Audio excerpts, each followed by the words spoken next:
किर्लोस्कर आणि कोकण विकास प्रतिष्ठान आयोजित 19वा आंबा महोत्सव 10 तारखेपर्यंत गावदेवी मैदानात सुरू राहणार आहे। आमदार संजय केळकर यांच्या पुढाकाराने या महोत्सवाचे दरवर्षी आयोजन करण्यात येतं। या महोत्सवात कोकणातील शेतकरी थेट ग्राहकांपर्यंत पोहोचत आहेत। हापूस, पायरी, रत्ना, केसर, आंब्यांसह काजू, मालवणी मसाले, पापड, सरबत आणि आंबा फणसपोळी यासारखी उत्पादनं इथे उपलब्ध आहेत। यंदा अवेळी पाऊस, ढगाळ वातावरण, कीड याचा प्रादुर्भाव झाल्यामुळे आंबा उत्पादनात घट झाली असल्याचं केळकर यांनी सांगितलं। 2023मध्ये 2.56 लाख मेट्रिक टन उत्पादन होतं, तर 2025मध्ये ते 1,10,000 मेट्रिक टनांवर आलं आहे। ठाणेकरांनी आंबा महोत्सवातून खरेदी करून कोकणातील आंबा उत्पादक शेतकऱ्यांना पाठबळ द्यावं असं आवाहन देखील श्री केळकर यांनी केलं आहे। आंबा महोत्सव सालाबादप्रमाणे एक चळवळ म्हणून आम्ही जो सुरू केलेला होता ते आता 19वा आंबा महोत्सव झाला। 1 मे पासून सुरुवात झाली आणि मला वाटतं खरोखर ठाणेकरांनी पसंतीस उतरलेला हा आंबा महोत्सव आहे, कारण की दररोज मोठ्या प्रमाणामध्ये ठाणेकर हक्काने येतात, विश्वासाने येतात आणि मोठ्या प्रमाणामध्ये निरनिराळे पदार्थ आणि आंबा दोन्ही, कारण की कोकणातली विविध आंब्यापासूनचे जे बाय प्रॉडक्ट्स तयार केलेले आहेत, उत्पादनं आहेत, त्यालाही चांगल्या प्रकारे विक्री होते आणि एक प्रकारचं ठाणेकरांनी आणि सगळ्याच आसपासचे लोक येतात त्यांनी एक प्रकारे शिक्कामोर्तब केल्यासारखं आहे। आणि जरी आंब्याचं उत्पादन कमी आलं, यावेळेला तर बघा 15% आंबा हातामध्ये आला, तरी आंबा उत्पादक शेतकरी या ठिकाणी आले या महोत्सवाच्या निमित्ताने।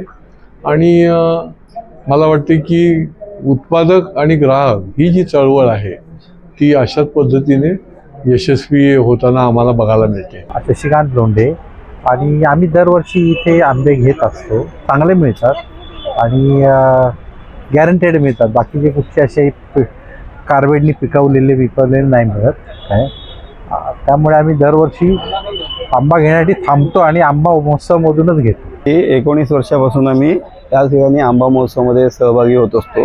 केळकर साहेब आणि संस्कार च्या माध्यमातून आणि विनोद तावडे साहेबांच्या माध्यमातून हे जे प्रदर्शन भरतं त्याच्यामध्ये आम्ही 95 पासून जवळजवळ सहभागी होत असतो आणि आम्हाला इथे उत्कृष्ट प्रतिसाद वगैरे मिळत असतो। हापूस बिटका हापूस नवीन प्रकार आहे, हा पहिल्यांदाच बघतो इकडे, छान आहे, गोड आहे। थँक्यू। महोत्सव पण खूप सुंदर प्रतिसाद पण चांगला आहे। सगळ्या प्रकारच्या ज्या गोष्टी आहेत, जे पदार्थ आहेत आपले ते खूप छान आहेत। तेव्हा पण मी सगळं फिरलो, बाजार बरा वाटला। विशेषतः कोकणातले जे खाद्य आहे जे आम्हाला माहीत नाही आहेत आणि ते आता मॅडमने सांगितल्याप्रमाणे घेतलेले आहेत, त्याची टेस्ट करायला खूप आवडते।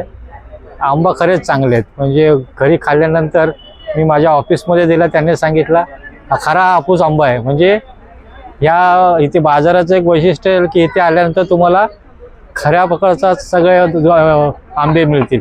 खूपच छान वाटलेलं आहे। कोकणात मी कोकणीच आहे, पण कोकणात असं जायला मिळत नाही। आज इथे सगळं कोकण अवतरले असं वाटतंय। जवळजवळ 1100 रुपयाची आत्ताच एका दुकानातच खरेदी झाली आहे। देवगड विजयदुर्ग स्वतःची बाग आहे आपली आणि आपण आंबा महोत्सवमध्ये केळकर साहेबांबरोबर बरेच म्हणजे जुना आहे, पण त्यांच्याबरोबर पहिल्यापासून तर हाऊस चालू झाल्यापासून आणि माझ्या स्वतःच्या बागेतलं फळ आहे, पातळ सरीचं ओरिजिनल देवगड फळ आहे आणि इकडे आपण आंबा महोत्सव भरवतो तर म्हणजे आम्हाला शेतकऱ्यांना थोडाफार फायदा होऊन जातो चांगल्या बऱ्या पद्धतीचा। संस्कार तर्फे संजय केळकर साहेब गेली 19 वर्ष जो आंबा महोत्सव भरवतात, त्यामध्ये 19 वर्षसुद्धा आम्ही सहभागी आहोत। केळकर साहेबांना स्पेशल धन्यवाद आहेत की ते शेतकऱ्यांची जाणीव ठेवून हा आंबा महोत्सव आवर्जून भरवत आहेत। आमच्याकडे वेगवेगळ्या प्रतीचे आंबे आहेत, देवगड आहे, रत्नागिरी आहे, साईजप्रमाणे त्याचे दरसुद्धा वेगवेगळे आहेत। शिवाय यानंतरही तुम्हाला आंबा लागला तरी माझं विष्णुनगरला दुकान आहे, शेगाव कचोरीच्या समोर भगवती शाळेजवळ। गावावरून आली आहे। हे सगळं प्रोडक्ट जे आहेत ते सगळे होम प्रोडक्ट आहेत। सगळ्या प्रकारचे पापड आहेत, गार्लिक आहे, रेड चिल्ली आहे, नाचणी आहे, शेवया आहेत, तांदळाचे वाफेवरले पापड आहेत, चिली फ्लेवर आहे, गार्लिक आहे, ओनियन रिंग आहेत, बटाटा चिली आहे, वेगवेगळ्या प्रकारचे पापड आहेत। एकदम चांगले आणि स्वस्त क्वालिटीमध्ये तुम्हाला पापड भेटतील। 2019 पर्यंत आम्ही आता 19 वर्ष आम्ही या कार्यक्रमात सहभागी असतो दरवर्षीप्रमाणे आम्ही ह्या वर्षी पण आलो आहे. रिस्पॉन्स चांगला असतो. ठाण्याला पण रिस्पॉन्स चांगला असतो, तसं पार्ल्याला पण असतो. जास्त करून आम्हाला ठाण्याला चांगला रिस्पॉन्स भेटला आम्हाला.